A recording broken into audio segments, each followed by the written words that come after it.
Hi, my name is Susie. I am the Utah ambassador for the Foundation for Sarcoidosis Research, and I decided that I want to start a video series to help people from Utah and my friends and family understand about sarcoidosis.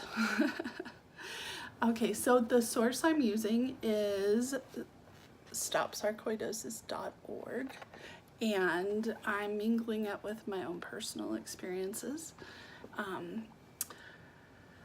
Yeah, so I'm not an expert. I've been dealing with this condition and I've known what it is for a year now. This is pretty close to my year anniversary of my diagnosis.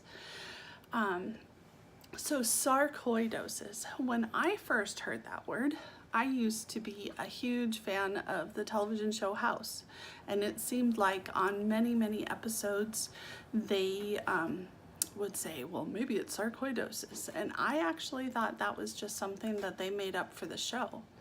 It turns out it's not. I actually made a friend at work in, what year was that? About 2015. And he told me that he had sarcoidosis, and I was like, get out of town, that's not real. And he's like, yeah, it is. And so yeah, we got to know each other because we both used a lot of FMLA for being sick. For him, he knew what it was. For me, I just had a bunch of weird stuff happening, and I blamed it on my diabetes or my fibromyalgia.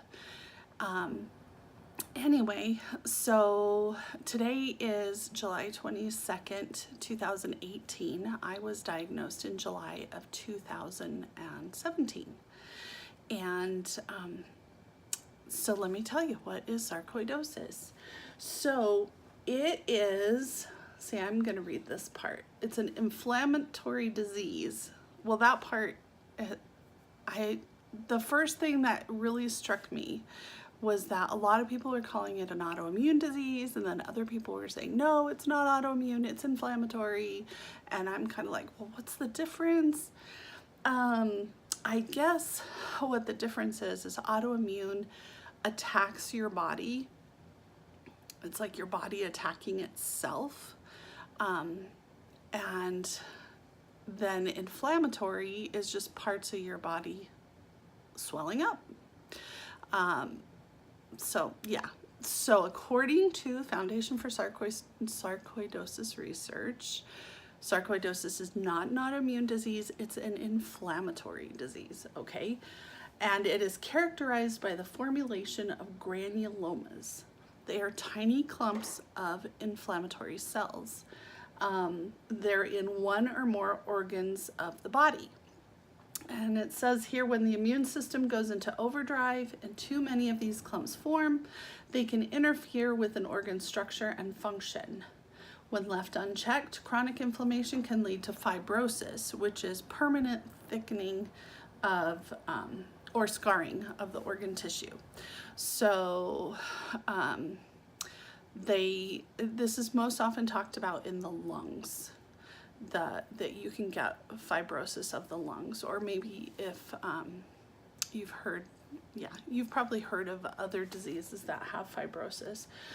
This condition can affect almost any organ in the body. Actually, I think it can be any. I'm not sure that there are any that are excluded. I haven't heard of any that say, nope, can't get sarcoidosis there. So I know I have it most prevalently in my lymphatic system.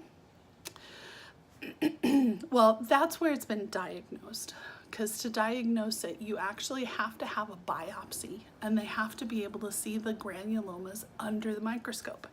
And the thing about that is, if you don't biopsy the exact little tiny spot that has the granuloma, you miss it. So that makes sarcoidosis kind of hard to diagnose. But my lymph nodes are so full of granulomas, I guess that made it easier to diagnose in my lymphatic system. So, yeah. So let's see, hold on. It can also be in your heart, which I suspect it's in my heart because I had a cardiac MRI, and they said there was a lacy pattern on my septum, and there were some really small spots that they decided they could be artifacts. Now, I don't want to have a biopsy of my heart. I'm sure you can understand that.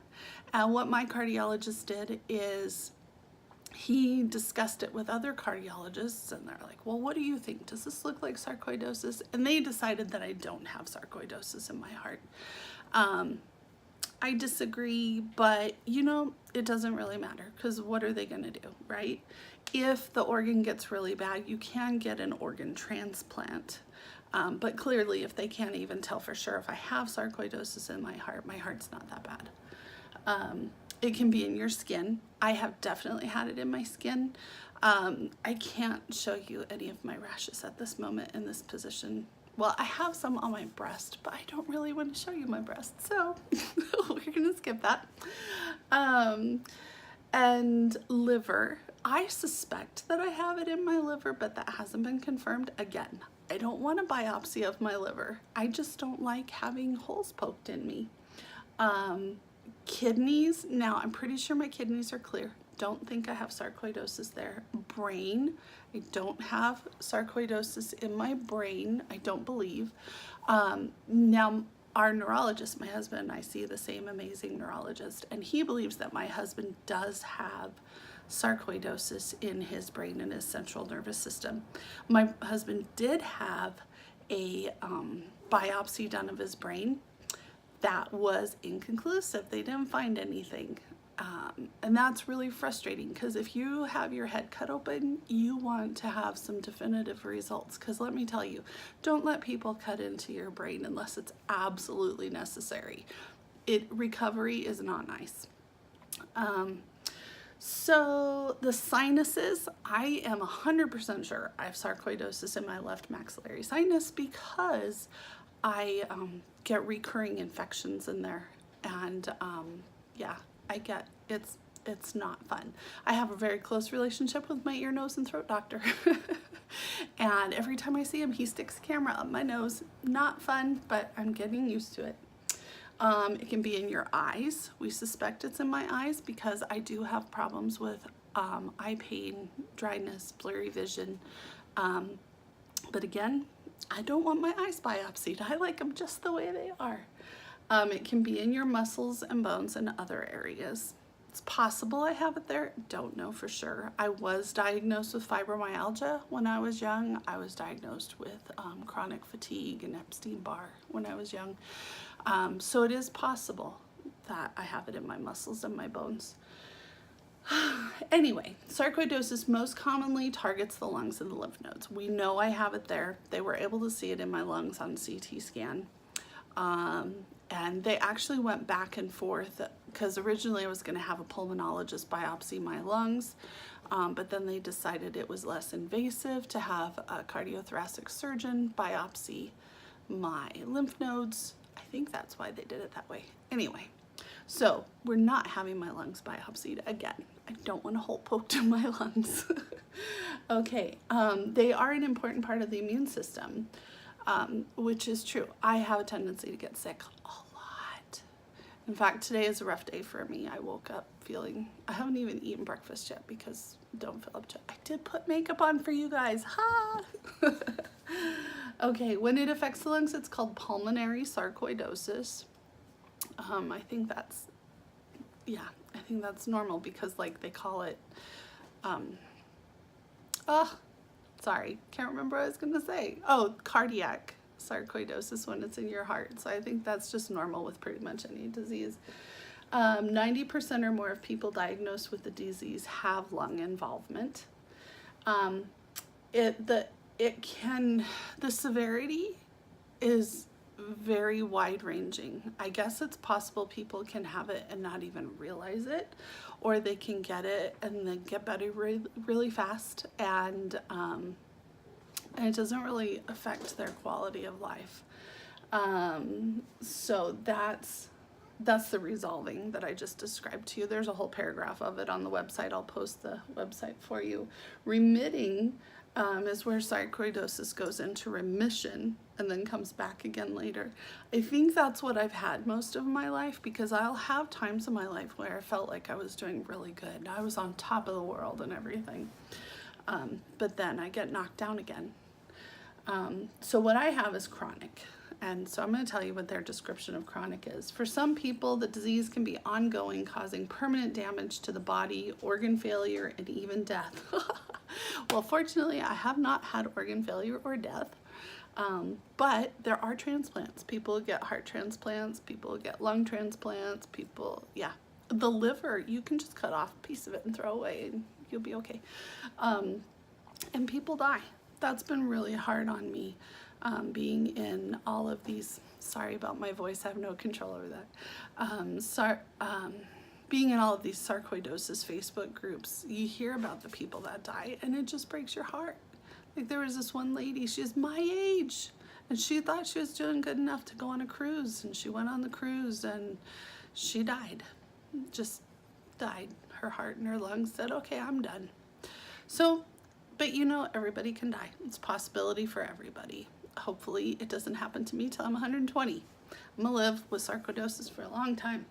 Okay, so we may require portable oxygen, a lung transplant. So, and then it talks about, yeah, I'm gonna talk about treatments in another video because we're already 11 minutes and I don't like to go over 10. It says, while roughly 50% of people with sarcoidosis will go into remission within a year, estimated 10 to 15% of cases become advanced with severe life-altering effects. It's estimated that nearly 200,000 Americans live with sarcoidosis, and worldwide prevalence of this disease is estimated to be about 1.25 million people. Despite the best efforts of research for more than a century working to better understand the complexities of this disease, sarcoidosis remains difficult to diagnose with limited therapies. And we'll talk about diagnosis and therapies in a different video. Many patients suffer for years before arriving at the correct diagnosis or discovering the best treatment plan. Although we're coming closer to understanding the mechanisms. So, Foundation for Sarcoidosis Research is totally awesome. I totally support them, and I'm grateful that they can provide me information and people to talk to. Where sarcoidosis bothers me the most is actually my neurological system, and I'll talk about that in another video. But yeah, so neurosarcoidosis is a really big deal to me. It's really important. It needs to be researched more, and we need to figure out how to improve our quality of life. Thank you so much for watching 13 whole minutes. Gosh, you have a great attention span. Have a great day. Bye.